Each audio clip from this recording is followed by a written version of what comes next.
Hey, true believers. Chris Mack coming at you today with X-Men Adventures Season 2, Number 1. And just like when I talked about when we went over Season 1, Number 1, is the creators of this book did not need to go as hard as they did to make this an excellent issue. The print date on this was February 1994. The creative team on this, because there's no credits in this book whatsoever. I flipped through it.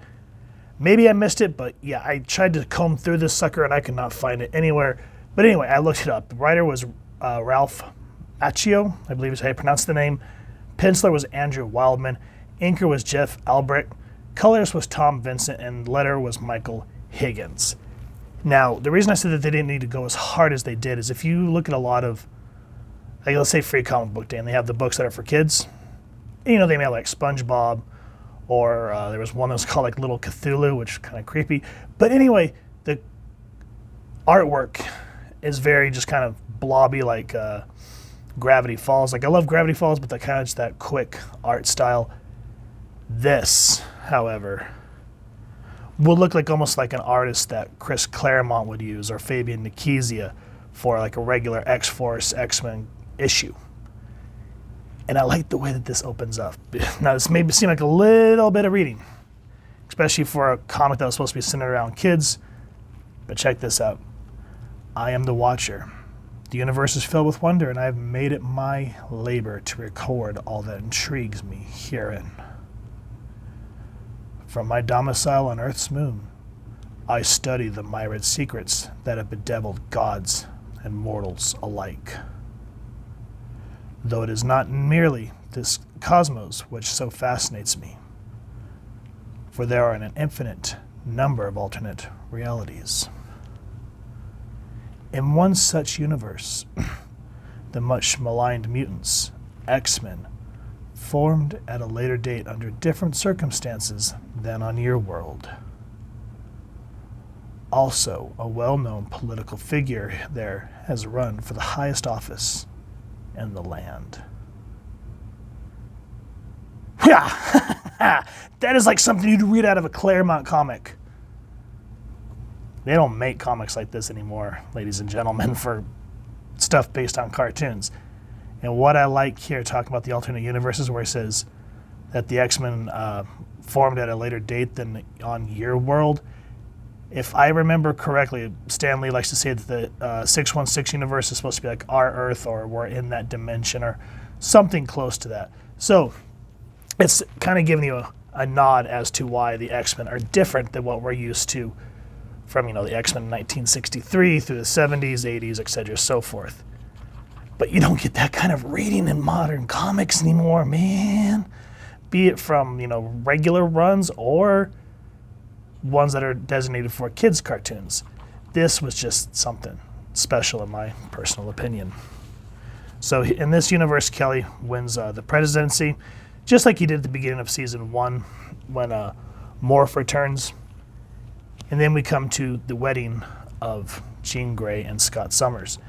This kind of loosely follows what was happening in the 90s, what was it, X-Men number 30, when they finally tied the knot.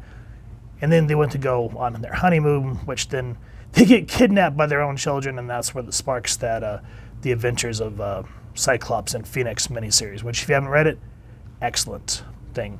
Now, the artwork is decent, but there were a few artistic choices that I'm a little reluctant about. So let's, you know, Scott looks fine, the pastor looks fine, but look at Jean's face. Like, just, you know, they usually give men more lines to kind of give it more the chiseled look. They didn't need to do that to Jean. She looks like she's 40 years older than what she's supposed to be with the extra lines. It looks like extra crow's feet and wrinkles. Just, if they would have taken that away, it would have given her the fair look of a female. But here she just looks so much older, and they could have done so much better. And I've noticed, like, it seems like the artist kind of gets better as the book goes. Because here, you know, you see like a picture of Wolverine slashing through the robots, because if you remember from the cartoon, he didn't attend the wedding. Instead, he's fighting a Danger Room version of Cyclops because he wants Jean, and he knows that he's now losing her forever. And sorry, folks, the page don't want to turn. I'm trying to do this one-handed. And then again, we saw, Logan, Scott looked okay. Look at Jean again. Oh my God. Look at the mouth and the eyes and the nose.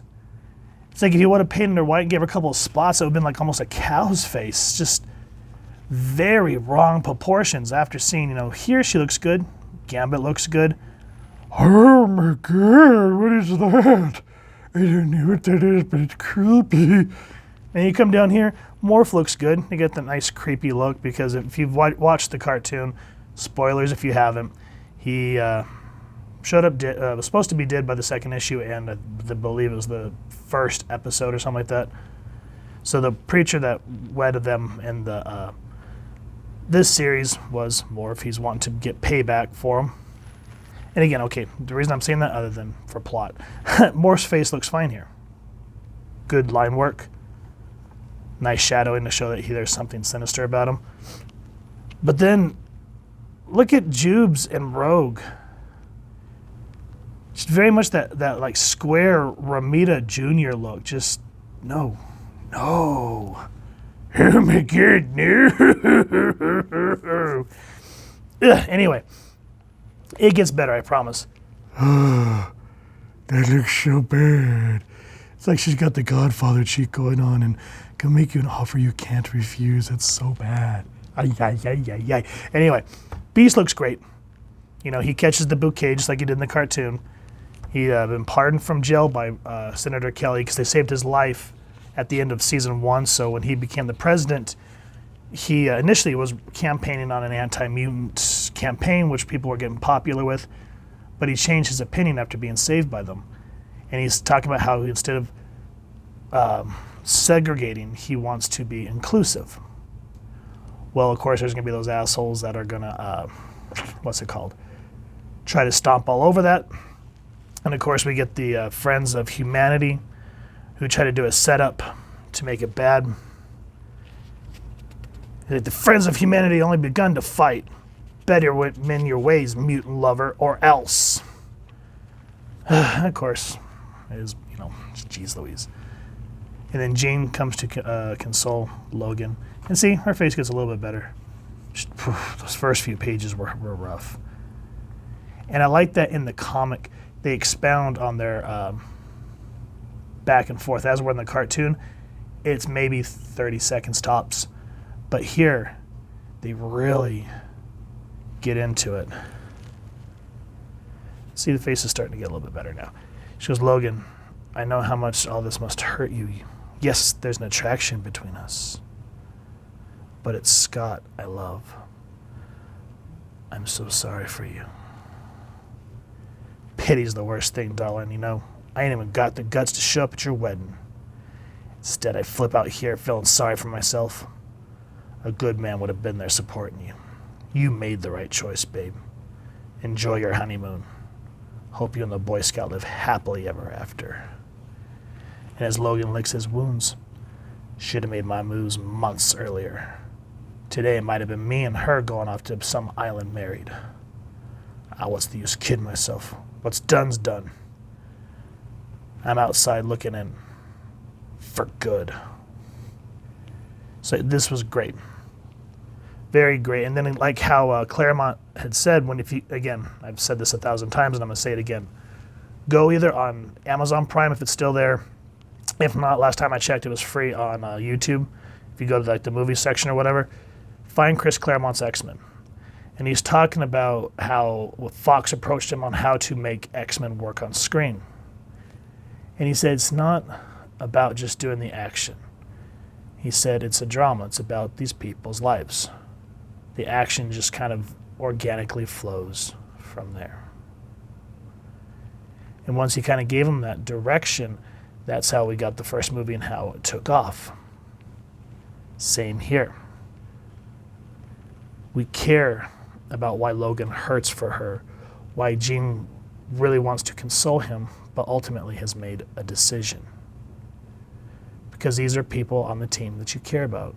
You don't, when you read it, you don't read it as just paper. This isn't just paper with drawings. These are people with emotions. And that's what makes this impressive and why we care. Same thing here is why, if you read the comics and you kind of watch the cartoon, why we care about Morph and why he's hurting, why he feels betrayed, like he felt that the X-Men betrayed him and running away, leaving him for dead.